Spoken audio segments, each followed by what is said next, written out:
ज़्यादा विद्वान नहीं हूँ। ये सोचते सोचते वो यही पूरा दिन सोचने में लगा रहता था कि मैं कभी इतना विद्वान मास्टर कैसे बनूं।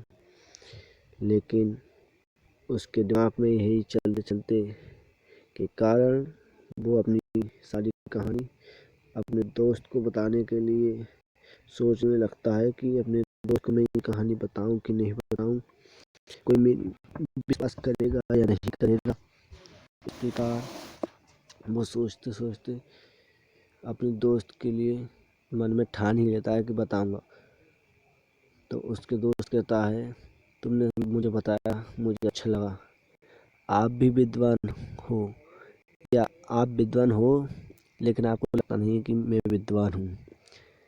आपको सिर्फ यही मन से निकालना है कि तुम विद्वान नहीं हो, बल्कि तुम विद्वान हो।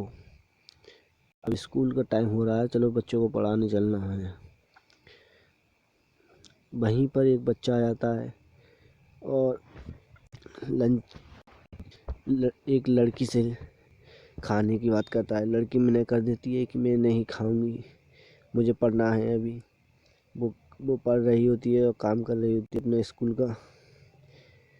इसी प्रकार वो आगे बढ़ता है, लेकिन उसी के लिए कोई भी खाने को तैयार नहीं होता। लड़की कहती है जाओ तुम अभी, लड़का कहता है मैं भी नहीं जाऊंगा, मैं तुम्हें खाना खवड़ाऊंगा।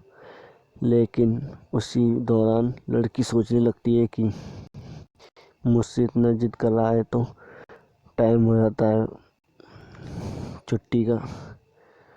फिर भी आता है लड़का खाना लेके। लड़की फिर भी काम कर रही होती है। इसी प्रकार कोई भी खाने की रिक्वेस्ट करने के लिए वो लड़की कहती है मैं खा लूँगी, चलो तुम जाओ, मैं पढ़ना है पहले मुझे। इसलिए पढ़ते पढ़ते बहुत अधिक टाइम हो जाता है। लेकिन इसी टाइम को देखते लड़का सोचने लगता है अगर ये इतनी पढ़ाई कर रही है तो मुझे ज़्यादा पढ़ाई करने में क्या फ़ायदा, मैं भी पढ़ाई करूँगा। लेकिन इसी समय की बात है, अगर तुम पढ़ोगे तभी आगे बढ़ोगे। ये बात वो लड़का अपने पापा से कहता है। लेकिन उसके पापा कहते हैं अगर बेटा तुम पढ़ोगे तो ही आगे बढ़ोगे, वरना तुम पीछे रह जाओगे। आगे किन कठिनाइयों का सामना करना पड़ेगा। लड़का और उसके पापा में बातें चलती रहती हैं, लेकिन लड़का समझ जाता है कि पापा क्या कर रहे हैं। उसी दौरान एक राजमहल से एक सैनिक आता है। वो कहता है कि हमारे राज्य दरबार में कोई भी बच्चा अनपढ़ ना रहे, सब पढ़े लिखे बने और हमारे राज्य का नाम रोशन करें। ये राजा साहब का हुक्म है। ये कहते कहते सैनिक सभी को बात अपनी बता देता है, फिर भी उस जंगल से चला जाता है। फिर वहाँ पर एक आदमी आता है। वो बहुत ही गरीब होता है, लेकिन उसका बच्चा स्कूल जाने के लिए कोई भी पैसा नहीं होता है उसके पास, तो किसी से मदद मांगने के लिए आता है। लेकिन यही बात करते करते अचानक कोई उसकी बात नहीं सुनता।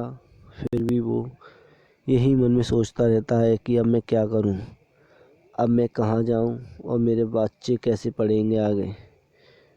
लेकिन उसी प्रकार वो सोचने लगता है अगर मैं मेहनत करूंगा तो मेरे बच्चे पढ़ेंगे, अगर नहीं तो नहीं पढ़ेंगे। मुझे मेहनत करनी ही पड़ेगी। मैं लकड़ी काटूंगा, कुछ भी करूंगा, मेहनत करूंगा, अपने बच्चों को ज़रूर पढ़ाऊंगा मैं। ये कहते कहते वो वहाँ से चलने की सोचने लगता है। परंतु इसी प्रकार ये बातें अपने मन में रखते समय उसका बच्चा पढ़ने जाता है और रात में पढ़ता है, खूब पढ़ाई करता है। उसका बच्चा कभी भी हार नहीं मानता। वो सोचने लगता है अगर मैं पढ़ाई करूँगा तभी मैं अपने पापा के लिए कोई काम कर पाऊँगा, इंजीनियर बनूँगा, डॉक्टर बनूँगा। इसी प्रकार रात में भी पढ़ता है, वो लगातार पढ़ता रहता है, कॉपी भर देता है और रात हो जाती है फिर भी वो पढ़ता रहता है और उसे नींद आने लगती है, लेकिन उसी के दिमाग में यही चलता है मुझे पढ़ना है, मुझे खूब मेहनत करनी है, मुझे पढ़ना है। फिर दिन निकल आता है, सुबह हो जाती है, यही जंगल का नज़ारा होता है। वो जंगल की तरफ देखता